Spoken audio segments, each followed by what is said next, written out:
Bonjour et bienvenue sur Radio Mangalala. Avant de commencer, ne pas de personnes qui nous regardent et bien vouloir s'abonner à la chaîne. C'est l'unique manière de nous soutenir ici à la Radio Mangalala.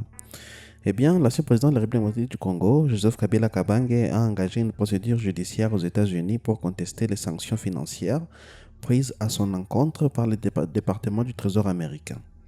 La plainte déposée le 4 août 2026 devant le tribunal fédéral du district de Columbia constitue une riposte directe à la décision de l'Office de l'Asset Control du 30 avril 2026 qui l'a placé sur la liste des Specially Designated Nationals, SDN. Le Trésor américain a désigné Joseph Kabila en vertu du décret exécutif 13413, modifié par le décret 13671 relatif aux personnes contribuant au conflit en RDC.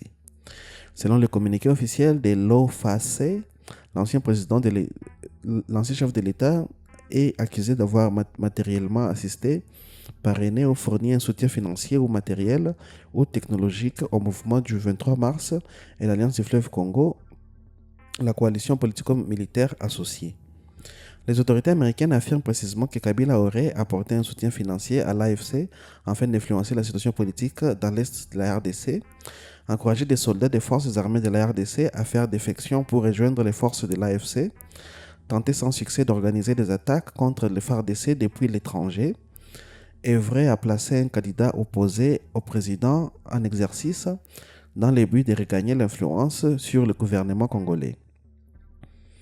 Ces mesures s'inscrivent, selon Washington, dans le soutien aux accords de Washington pour la paix et la prospérité, signé le 4 décembre 2025 entre la RDC et le Rwanda sous la médiation américaine. Les sanctions entraînent la gel des avoirs de Joseph Kabila relevant de la juridiction américaine et interdisent aux personnes ou entités américaines de traiter avec lui. Elles ont un fait dissuasif international sur les institutions financières. Le gouvernement congolais a salué cette décision et le vice-premier ministre Jacquemain Chabani a notamment qualifié l'ancien président d'instigateur, initiateur et architecte de la déstabilisation du Congo. Joseph Kabila avait été condamné à mort par contumace en septembre 2025 par un tribunal militaire de Kinshasa pour haute trahison, crime de guerre et crime contre l'humanité en lien avec des accusations similaires de soutien à la rébellion dans l'est du pays. L'intéressé et ses partisans ont toujours dénoncé une justice politisée. En 2025, il s'était rendu à Goma, ville alors contrôlée par les M23, où il a vécu sous protection du mouvement. Le M23, soutenu selon les Nations Unies et plusieurs capitales occidentales par le Rwanda, contrôle d'importantes portions des provinces du Nord Kivu et du Sud Kivu.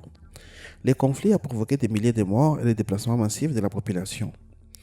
La procédure intitulée Kabila Kabange v. Smith and al. Vise notamment Bradley T. Smith, directeur de l'OFAC, ainsi que l'OFAC elle-même. Elle s'appuie sur l'administrative procédure acte-texte qui permet le contrôle juridictionnel des décisions administratives fédérales. Joseph Kabila, représenté par l'avocat américain Eric C. Ferrari, spécialisé dans les contentieux des sanctions économiques, la plainte demande au juge de déclarer la désignation illégale, d'ordonner le retrait de Joseph Kabila de la liste de l'OFAC et d'interdire l'application des mesures restrictives. Selon les arguments développés par la défense, les accusations du Trésor américain seraient formulées de manière trop générale et vague. Elle ne préciserait ni date, ni montant, ni élément de preuve concret permettant d'identifier précisément les faits reprochés. L'ancien président conteste notamment qu'une tentative infructueuse d'attaque puisse constituer un soutien matériel au sein du décret exécutif. Il estime également que l'OFAC serait fondée sur des facteurs extérieurs aux critères de désignation, notamment des objectifs diplomatiques liés aux accords de paix. La défense rappelle par ailleurs qu'en 2013, sous la présidence de Joseph Kabila, l'armée congolaise avait vaincu et expulsé le M23. Elle qualifie les sanctions de politiquement motivées et affirme qu'elles s'appuient largement sur les récits des autorités de Kinshasa dans un contexte marqué par la dissolution du parti de l'ancien président, la levée de son immunité et de sa condamnation par contumace. La plainte souligne ainsi que le préjudice personnel, réputationnel et réparable causé par l'inscription sur la liste blocage de facto des relations bancaires internationales, gel des avoirs et reprise des allégations par les médias. Cette action constitue un précédent pour un ancien président congolais. Elle place le tribunal fédéral de Washington au cœur du dossier où se mêlent enjeux sécuritaires régionaux, diplomatie américaine et rivalité politique congolaise. L'administration américaine n'a pas encore rendu publique sa réponse formelle à la plainte. L'issue de la procédure dépendra de l'appréciation par les juges des éléments versés au dossier par les deux parties et du respect de l'OFAS, de l'exigence et du respect par l'OFAS des exigences de motivation et de proportionnalité prévues par le droit administratif américain.